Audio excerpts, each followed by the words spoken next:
दोस्तों, शिक्षा के बारे में जब बात की जाती है, मध्य प्रदेश में शिक्षा के स्तर की बात की जाती है, तो बहुत से सवाल अपने आप उठते हैं। नो न्यूज ऑनली व्यूज पर आज हम इसी मुद्दे पे बात कर रहे हैं। हमारे साथ हैं महाकौशल लॉ स्टूडेंट एसोसिएशन के अध्यक्ष अंकुश चौधरी। हम आपका स्वागत करते हैं। और मुद्दा है लॉ कॉलेजों में जो कॉलेज कोड 28 का खुलेआम उल्लंघन हो रहा है, उस पर बात करने जा रहे हैं। अंकुश, क्या लग रहा है कि कॉलेज कोड 28 के नाम पर क्या हो रहा है? के पास जो कॉलेज 28 की मैं बात ना करूं। मैं तो आज जो लॉ कॉलेजेस आज जो खुल गए शहर के अंदर, और आप ये देखिए कि आज से 3-4 साल पहले हम जाती यदि जाते हैं, गिनती के कॉलेज थे शहर के अंदर। लेकिन जिस तरीके से लॉ का क्रेज बढ़ा, उस तरीके से शहर के अंदर लगातार कॉलेजों की संख्या ही बढ़ती गई। आज वर्तमान में मेरे ख्याल से रानी दुर्गावती विश्वविद्यालय से संबंधित 15 से 20 लॉ कॉलेज संचालित हो रहे हैं। मैं बोलता हूँ 15 नहीं, 500 कॉलेज संचालित हो जाए, लेकिन नियमों से संचालित हो। आज वर्तमान में ये स्थिति है कि नियमों की अवहेलना करके आज लॉ कॉलेज आज संचालित हो रहे हैं। बार काउंसिल ऑफ इंडिया जो लॉ कॉलेजों की सबसे प्रमुख संस्था होती है, इनकी नियमों की यदि आज अवहेलना करता है कोई भी महाविद्यालय, तो आप ये समझ लीजिए वो महाविद्यालयों की मान्यता किसी भी दिन किसी भी समय बार काउंसिल ऑफ इंडिया उनकी मान्यता समाप्त कर सकती है। इस स्थिति में जो वो छात्र होते हैं उनका भविष्य खतरे में आ जाएगा।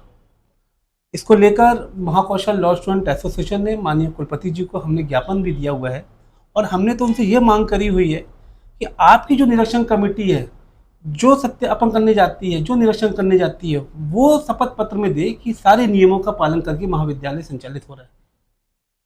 आपको यही बात मैं कह रहा हूं कि ये जो कमेटियां बनती हैं, जो मान्यता के बाद लॉ कॉलेजों का निरीक्षण करती हैं, उन कमेटियों की जिम्मेदारी तय होना जरूरी है। बहुत जरूरी है। ये सवाल आज सिर्फ महाविद्यालयों के ऊपर उंगली उठाने का नहीं है। आज सबसे पहले यदि सवाल उठता है तो उन निरीक्षण कमेटी मेंबर्स के ऊपर उठता है जो निरीक्षण करने जा रही है। वो किन आधारों पर निरीक्षण करती है, आज मैं ये जानना चाहता हूँ। कुछ नियम ऐसे होते हैं जो अलमारी के अंदर रखे हुए कागजों से पता चलते हैं। कुछ नियम ऐसे होते हैं जो प्रत्यक्ष रूप से दिखाई देते हैं। उदाहरण के लिए बिल्डिंग। आज शहर बार काउंसिल ऑफ इंडिया के स्पष्ट नियम है कि जो यदि कोई लॉ कॉलेज संचालित करेगा, उसकी एक सेपरेट बिल्डिंग होगी। उस बिल्डिंग में लॉ कॉलेज जो संचालित करेगा उसका सेपरेट नाम होगा। आज शहर के ऐसे कई कॉलेजेस हैं जिनकी सेपरेट बिल्डिंग नहीं है, और वो जो उनके अन्य कॉलेजेस थे बीए बीकॉम, वो उसमें मर्ज होकर कॉलेज संचालित हो रहे हैं। ये खुले आम बीसीआई के नियमों का उल्लंघन हो रहा है। ऐसे कौन से कॉलेज हैं जिन पर आप ध्यान दिलाना चाहेंगे? आज वर्तमान में जैसे कॉलेजेस खोले हुए हैं, Maharashtra Aditya, mother Teresa college काफ़ी लंबे समय से संचालित हो रहा था। अभी वर्तमान में शायद वो कोई बिल्डिंग बना लिए है, लेकिन इसके पहले तक का कैसे संचालित हो रहा था, ये एक बहुत बड़ा सवाल है। 28 कोड की जो आपने बात करी है, मैं आपको बता दूं सिर्फ 28 कोड के टीचर ही नहीं, प्रिंसिपल भी नियुक्त होना जरूरी है। आज ऐसे यदि जांच होगी तो मैं बता दूं कई ऐसे महाविद्यालय मिलेंगे जहां 28 कोड के टीचर्स महाविद्यालय में प्रिंसिपल नहीं मिलेंगे आपको।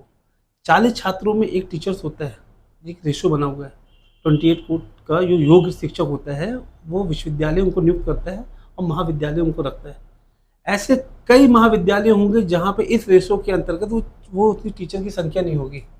आज यदि इन नियमों की यदि बिल्कुल सख्तता कोई कार्रवाई कर दी जाए, कई महाविद्यालय बंद होने की कगार में खड़े होंगे। ये मैं खुले मंच में बोल रहा हूँ। आपने कुलपति को शिकायत की, आज आपने घेराव प्रदर्शन सब किया, क्या रिजल्ट निकला उसका? मैंने बोला, कल जो ज्ञापन लेने मेरे पास आए हुए थे, कि जो स्थिति अभी कुछ समय पहले नर्सिंग कॉलेज की हुई थी, ज़्यादा समय नहीं होगा, साल 6 महीने के अंदर ये स्थिति लॉ कॉलेजेस की होने वाली है मध्य प्रदेश के अंदर। आज छात्र घर बैठे लॉ कर रहे हैं, कॉलेजों में अटेंडेंस नहीं लग रही है। नियम है 65% 70% अटेंडेंस होना चाहिए। ये कैसे पूर्ति हो रही है? लॉ कॉलेजेस को मजाक बना दिया गया है। इनको लेकर मैं बिल्कुल स्पष्ट रूप से बोलना चाहता हूँ कि मैं माननीय न्यायालय में जाने वाला हूँ कुछ समय के अंदर, क्योंकि यदि विश्वविद्यालय कोई निर्णय नहीं लेगा, मध्य प्रदेश सरकार यदि कोई निर्णय नहीं लेगी, मेरे पास आखिरी एक ही रास्ता बचता है कि मैं माननीय न्यायालय जाऊं।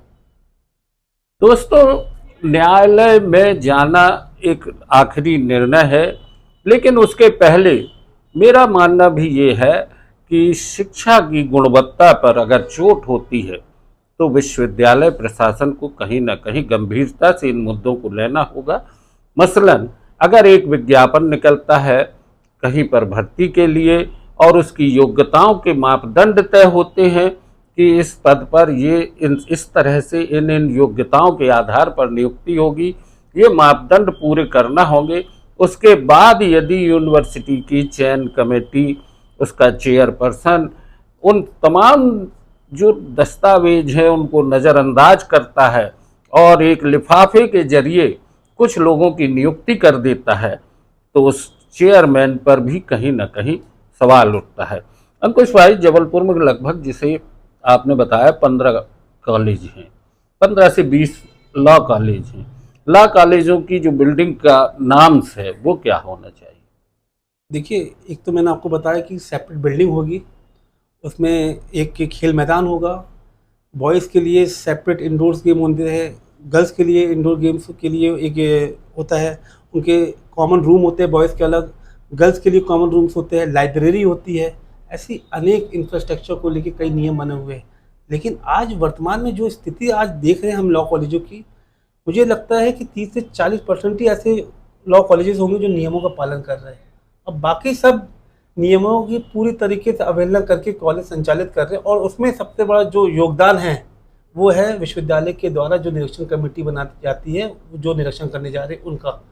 अब मैंने तो बोला कुलपति जी को कि कल को इन छात्रों का यदि भविष्य खराब होता है तो आपकी निरीक्षण कमेटी एक शपथ पत्र में लिख के दे, इनकी जवाबदारी वो लेंगे।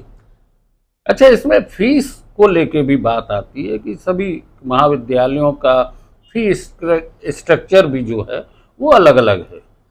फीस स्ट्रक्चर्स अलग अलग है, लेकिन ये फीस स्ट्रक्चर जो डिसाइड होती है ये गवर्नमेंट की एक संस्था है AFRC, ये डिसाइड करती है। जो फीस AFRC ने डिसाइड कर दिया वही फीस महाविद्यालय को लेना होता है। लेकिन कुछ महाविद्यालय ऐसे भी है जो AFRC से ज़्यादा फीस ले रहे हैं। उदाहरण के लिए, हमने पूर्व में भी माननीय कुलपति जी को शिकायत किया होता विश्वविद्यालय में कि ज्ञान गंगा कॉलेज के कुछ छात्रों की हमारे पास शिकायत आई हुई थी कि ये जो इनकी जो फीस डिसाइड हुई है उससे ज़्यादा ये फीस ले रहे हैं।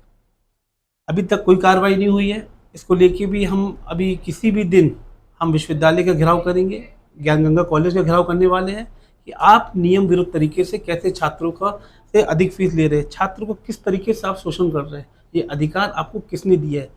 शासन का यदि कोई जो नियम बना हुआ है उस नियम का पालन आपको हर रूप में करना होगा। शासन के ऊपर कोई भी महाविद्यालय नहीं है, कोई विश्वविद्यालय नहीं है और कोई प्रशासनिक अधिकारी नहीं है। जो शासन ने नियम बनाया है उसका पालन हर किसी को करना होगा। बार काउंसिल ऑफ इंडिया के जो नाम्स हैं, जो नियम हैं, जो मापदंड हैं, उनसे हटकर लॉ कॉलेज खोले जा रहे हैं और लॉ कॉलेजों में पढ़ने वाले विद्यार्थियों का भविष्य अधर में है।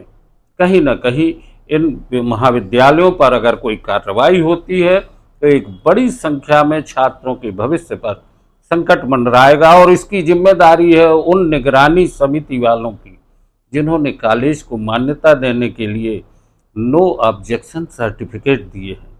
उनको चेतावनी दी जाती है कि ऐसे मुद्दों को लेकर लॉ स्टूडेंट एसोसिएशन न्यायालय में कभी भी अपनी याचिका दायर करके न्यायालय से इसकी जानकारी मांगेगी और उस समय बहुत से चेहरे जो हैं वो बेनकाब होंगे। नो न्यूज़ ओनली व्यूज़ पर आज बस इतना ही। अंकुश भाई, आपने चर्चा की, बहुत बहुत धन्यवाद।